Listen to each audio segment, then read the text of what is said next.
What causes addiction? It's a question rooted in human suffering, not moral weakness. For too long we've judged addiction as a failure of will, missing the deep humanity at its core. Addiction isn't a choice, it's a response to pain, a desperate attempt to escape unbearable reality. The person struggling isn't a stranger or a problem, but someone carrying a heavy, often invisible burden. Their behaviors are driven by a need to soothe inner wounds, loneliness, trauma, emptiness. Substances become a fleeting comfort, not a solution. To understand addiction, we must ask, why the pain? This shift brings empathy, not blame. Addiction is a symptom, pointing to deeper issues shaped by biology, psychology, and environment. By approaching with compassion, we can replace stigma with hope and healing. Addiction is a disease, not an excuse. This is a scientific reality. The brain's reward system, designed for survival, is hijacked by addictive substances that flood it with dopamine. This surge rewires the brain, making the pursuit of the substance override all else. Over time, natural pleasure fades, replaced by a need to avoid withdrawal. The brain's circuits for decision-making and self-control become compromised. Addiction is a chronic brain disease, not a moral failing.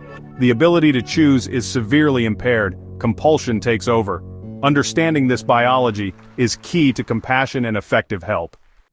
At the heart of addiction lies trauma pain that overwhelms our ability to cope. Trauma isn't just what happens to us, but what happens inside us as a result. Abuse, neglect, loss, or violence can leave lasting scars on the mind and soul. Children raised in trauma learn the world isn't safe, carrying stress and pain into adulthood. Substances become a way to numb unbearable emotions, a misguided attempt at self-medication. It's not about seeking pleasure but fleeing pain. Sadly, this relief is temporary, trapping people in a cycle of suffering and shame. True healing means looking beyond substance use to the pain that came first. We must create safe spaces for people to face their past. Only then can real recovery begin. Addiction often runs in families, shaped by both genetics and environment. There's no single addiction gene, but a mix of genes can increase vulnerability. Genetics may load the gun, but environment pulls the trigger. A family history raises risk, but it's not destiny. Awareness empowers prevention. Many break the cycle by understanding their risk and building healthy coping skills. Family environments also matter. Chaos, trauma, and learned behaviors can fuel addiction. Healing requires addressing both inherited vulnerabilities and family patterns. The family story is key to understanding and breaking free. Our environment shapes our risk for addiction. Poverty, violence, and lack of opportunity create chronic stress. Peer groups and social circles, especially in youth, influence substance use through the need to belong. Easy access to drugs or alcohol increases risk. Availability matters. The opioid crisis, for example, was fueled by widespread access to prescription painkillers.